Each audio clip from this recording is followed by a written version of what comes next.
Assalamualaikum warahmatullahi wabarakatuh. Perkenalkan, nama saya Furqan Al-Badri, NIM B1914459. Dan kali ini saya akan menjelaskan apa itu prestasi. Nah, dasar hukum yaitu pasal 1234 BW, perikatan ditujukan untuk memberikan sesuatu, untuk berbuat sesuatu atau untuk tidak berbuat sesuatu. Artinya apa? Suatu perikatan atau perjanjian isinya bisa berupa yang pertama adanya kewajiban untuk memberikan sesuatu, yang kedua untuk melakukan sesuatu, dan yang ketiga untuk tidak melakukan sesuatu. Nah, KUHP Perdatanya dinyatakan bahwa semua harta kekayaan debitur baik bergerak maupun tidak bergerak, baik yang sudah ada maupun tidak ada, menjadi jaminan pemenuhan hutang yang terhadap kreditur. Tetapi jaminan minimum dapat dibatasi disengaja, melainkan khusus berupa penerapan tertentu yang ditetapkan dalam perjanjian kedua belah pihak. Seperti itu. Terima kasih. Assalamualaikum warahmatullahi wabarakatuh. Perkenalkan, nama saya Edamin Mulia dengan NIM B19144. Di sini menurut pasal 1234 KUH Perdata, wujud prestasi ada 3, yaitu memberikan sesuatu, berbuat sesuatu, dan tidak berbuat sesuatu. Menurut pasal 1235 ayat 1 KUH Perdata, pengertian memberikan sesuatu adalah menyerahkan kuasaan nyata atau suatu benda dari debitur kepada kreditur. Contoh, dalam beli, sewa menyewa, hibah, gadai, hutang, dan piutang. Lalu dalam perikatan yang objeknya berbuat sesuatu, debitur wajib melakukan perbuatan tertentu yang telah ditetapkan dalam perikatan. Contoh, membangun rumah atau gedung, mengosongkan rumah. Dalam perikatan yang objeknya tidak berbuat sesuatu, debitur tidak melakukan perbuatan yang telah ditetapkan dalam perikatan. Contoh, tidak membangun rumah, tidak membuat pagar, dan tidak membuat perusahaan yang sama. Di sini saya kebagian menjelaskan tentang sifat-sifat prestasi. Sifat prestasi itu ada 5. Pertama, harus sudah tertentu dan dapat ditentukan. Jika prestasi tidak tertentu atau tidak ditentukan mengakibatkan perikatan batal. 2. Harus mungkin, artinya prestasi itu dapat dipenuhi oleh debitur secara wajar dengan segala usahanya. Jika tidak demikian, perikatan batal. 3. Harus diperbolehkan, artinya tidak dilarang oleh undang-undang. Tidak bertentangan dengan kesusilaan dan ketertiban umum. Jika prestasi tidak halal, perikatan batal. 4. Harus ada manfaat bagi kreditur, artinya kreditur dapat menggunakan, menikmati, dan mengambil hasilnya. Jika tidak demikian, perikatan dapat dibatalkan. 5. Terdiri dari satu perbuatan atau serentetan perbuatan. Jika prestasi terdiri dari satu perbuatan dilakukan lebih dari satu, mengakibatkan pembatalan perikatan. Terima kasih. Perkenalkan, nama saya Wahyu Tagalung, mahasiswa Universitas Jambi, Prodi Ilmu Hukum. Di sini saya akan menjelaskan tentang UN prestasi. UN prestasi adalah suatu keadaan di mana debitur tidak mampu melakukan kewajibannya yang diatur dalam Undang-Undang Hukum Perikatan. Biasanya disebabkan oleh 2 faktor. Pertama, karena faktor kesalahan debitur yang disengaja maupun akibat kelalaian. 2. Faktor yang di luar kemampuan debitur. UN prestasi dapat dikatakan UN prestasi jika yang pertama, debitur tidak melakukan prestasi. 2. Debitur melakukan prestasi tapi tidak layak. Yang ketiga, debitur melakukan presentasi tetapi di luar waktu jangka yang telah ditetapkan. Sekian, terima kasih. Halo, nama saya Agung Suherman. Saya akan melanjutkan penjelasan dari nomor 4. Untuk memperingatkan debitur agar ia memenuhi prestasinya, maka debitur perlu memberikan peringatan tertulis yang isinya menyatakan debitur wajib memenuhi prestasi dalam waktu yang ditentukan. Jika dalam waktu itu debitur tidak memenuhi, maka debitur dinyatakan wan prestasi. Peringatan tertulis dapat dilakukan secara resmi. Misalnya, dilakukan melalui pengadilan negeri yang berwenang dengan perantaraan jurusita menyampaikan surat peringatan tersebut kepada debitur beserta berita acara penyampaiannya. Dan dapat juga secara tidak resmi. Contoh, melalui surat tercatat, telegram, atau disampaikan sendiri oleh kreditur kepada debitur dengan tanda terima. Surat peringatan ini disebut ingebrek stelling. Assalamualaikum warahmatullahi wabarakatuh. Saya di sini ingin menjelaskan kriteria debitur uang prestasi. Untuk menentukan apakah debitur salah melakukan uang prestasi, perlu ditentukan dalam keadaan bagaimana debitur itu dikatakan sengaja atau lalai tidak melaksanakan prestasi.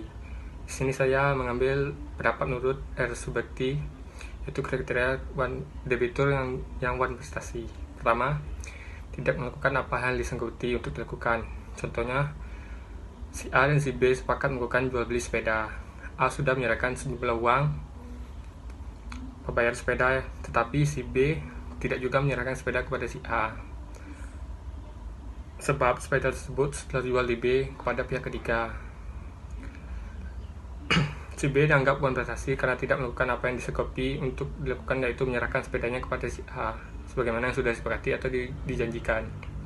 Yang kedua, melakukan apa yang dijanjikan tetapi tidak sebagaimana yang diperjanjikan. Contohnya, si A dan si B sepakat melakukan jual beli kursi.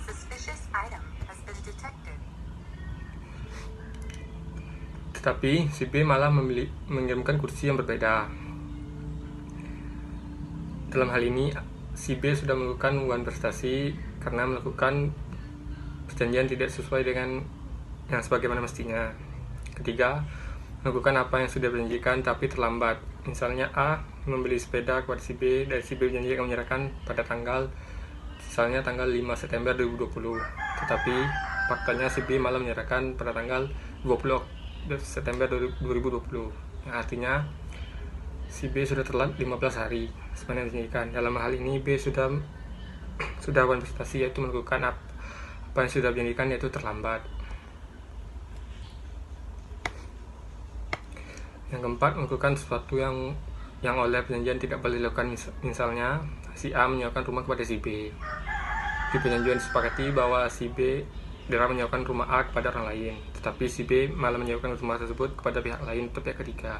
Dalam hal ini, si B sudah melakukan prestasi karena melakukan sesuatu yang oleh perjanjian tidak boleh dilakukan. Sekian, terima kasih. Assalamualaikum warahmatullahi wabarakatuh. Perkenalkan, nama saya Dipri Wali Pradipka dengan NIM B119462. Saya akan melanjutkan penjelasan dari teman saya sebelumnya, yang mana dalam hal tengah waktu yang telah ditentukan, debitur tidak melaksanakan perjanjian atau memberikan sesuatu, maka dipandang perlu debitur diperingatkan agar memenuhi prestasinya. Debitur dapat dianggap lalai dengan lewatnya waktu yang ditentukan. Apabila pemenuhan prestasi tidak ditentukan waktunya, maka debitur perlu diperingati secara tertulis dengan surat perintah atau sejenis itu. Ya, atau sejenis itulah. Dalam perintah atau akta mana ditentukan bahwa debitur segera atau pada waktu tertentu yang disebutkan untuk memenuhi prestasinya. Jika tidak dipenuhi, maka ia dinyatakan lalai atau wan prestasi.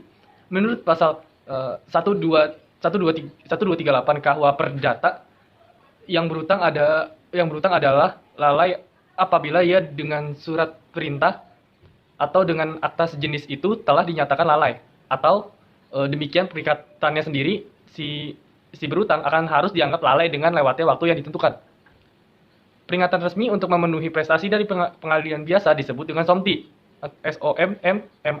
TIE atau SOMTIE, yang dilakukan oleh jurusita dari pengadilan. Jadi, peringatan kepada debitur dapat dilakukan dengan SOMTIE yang dilakukan oleh jurusita dari pengadilan atau dengan ineligible imbrek stelling, yaitu peringatan tertulis kredibel kepada debitur.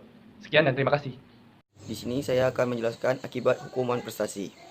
Akibat hukuman prestasi adalah ganti rugi atau membayar kerugian yang diderita kreditur.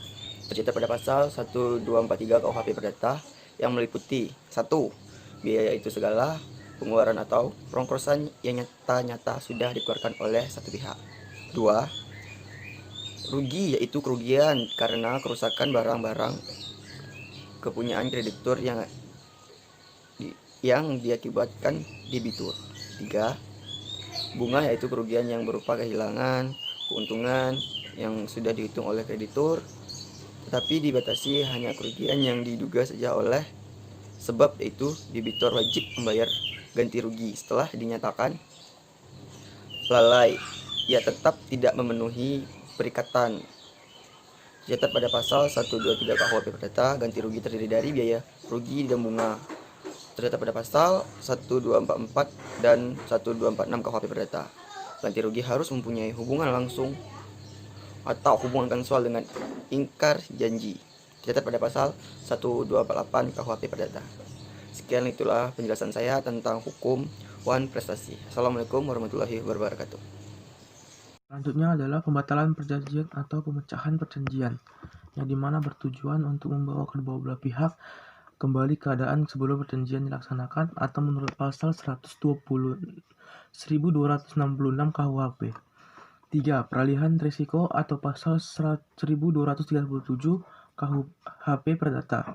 Risiko dalam hukum adalah kewajiban memikul tanggung jawab jika terjadi suatu peristiwa di luar kesalahan salah satu pihak. Keempat adalah membayar biaya perkara, yaitu kalau sampai diperkarakan di muka hakim pasal 181 ayat 1 HIR. Dalam hukum perdata terdapat lembaga yang disebut Exio Panilata, yaitu sebagai hukum yang menyatakan bahwa kreditor dapat membatalkan perjanjian yang dibuat oleh debitor. Di mana manakala kreditor dirugikan oleh debitor, padahal sama sekali tidak ada keharusan bagi debitor untuk melakukan perbuatan ini, yaitu pasal 1341 KUHP Perdata. Oke, cukup sekian untuk video ini dari kelompok kami.